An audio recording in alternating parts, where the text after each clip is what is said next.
Snow White and the Seven Dwarfs.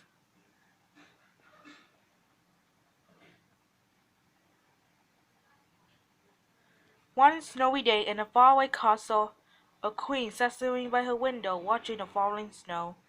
She accidentally rigged her finger with a needle, and three drops of blood fell on the snow.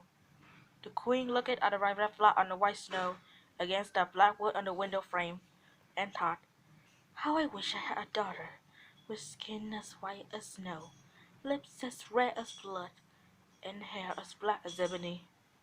Some time after that, the queen gave birth to a little princess with skin as white as snow, lips as red as blood, and hair as black as ebony. She called her Snow White. Sadly, the queen died soon after, and the king married again. His new queen was very beautiful but cruel and selfish. She had a magic mirror, and every day she looked into it and asked, "Mirror, mirror on the wall, who is the fairest of them all?" And every day the mirror replied, "Your queen are the fairest of them all." As the years passed by, Snow White grew up. She grew more beautiful. And so one morning, the queen's mirror said to her, "You, queen, are fair, it's true, but Snow White is fairer than you." In a jealous rage, the queen called her huntsman. "Take Snow White into the forest and kill her," she told him. The huntsman took Snow White to the edge of the forest, but he could not bear to hurt her. "Run away, Snow White," he said. Poor frightened Snow White. She was all alone, lost in the forest, running for her life. Towards nightfall, Snow White came to a little cottage deep in the woods. She knocked softly, but there was no answer, so she let herself in. Inside, Snow White found a table and 7 Chinese chairs. Upstairs, there were 7 little beds. "I'm so tired," she yawned, and she lay down and fell asleep. A while later, she woke with a start. 7 little men were standing round her bed. "Who are you?" she asked them. "We are the 7 dwarfs who live here," said one of the little men. "We work in the mines all day. Who are you?"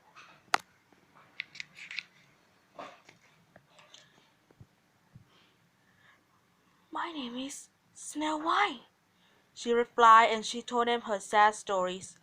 The dwarfs felt sorry for Snow White. "If you cook and clean for us," said the dwarfs, "you can stay here, and we will keep you safe from your wicked stepmother." Snow White gratefully agreed.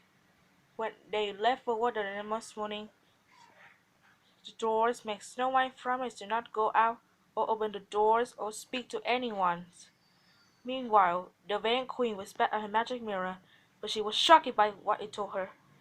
"You, queen, are fair, it's true, but deep in the forest and a tiny cottage of the 7 dwarfs, Snow White is still 1,000 times fairer than you." "What?" shouted the jealous queen. "Snow White is still alive?"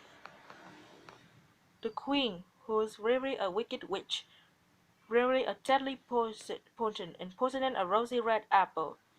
Then, disguising herself as an old woman, she set out to the 7 dwarfs' cottage. Snow White was busy in the kitchen when she saw an old woman at the window. "Try my lovely red apples," the old woman croaked, and she handed the poisoned apple to Snow White. She took one bit bite, and fell down dead. The wicked queen laughed with joy as she gazed at Snow White. Ha ha ha ha ha ha ha! White as snow, red as blood, black as ebony, she said. The dwarfs cannot awaken you now. She hurried home to her magic mirror. At last, it gave her the answer she wanted. Your queen are the fairest of them all. The dwarfs wept bitterly when they found Snow White dead. They didn't want to bury her, and so they put her in a last coffin. They watched over her day and night. One day a prince came riding out of the forest. When he saw Snow White, he instantly fell in love with her. Please let me take the coffin back to my castle, he begged the dwarfs, and they agreed. As the prince's servants lifted the coffins, one of them stumbled, and the piece of apple was stuck in Snow White's crook came close. Snow White opened her eyes. Snow White looked into the prince's kind, gentle eyes, and she knew she loved him too. And so they were merry with the dwarfs beside them. They all lived happily together in the prince's castle for the rest of their long lives. The end.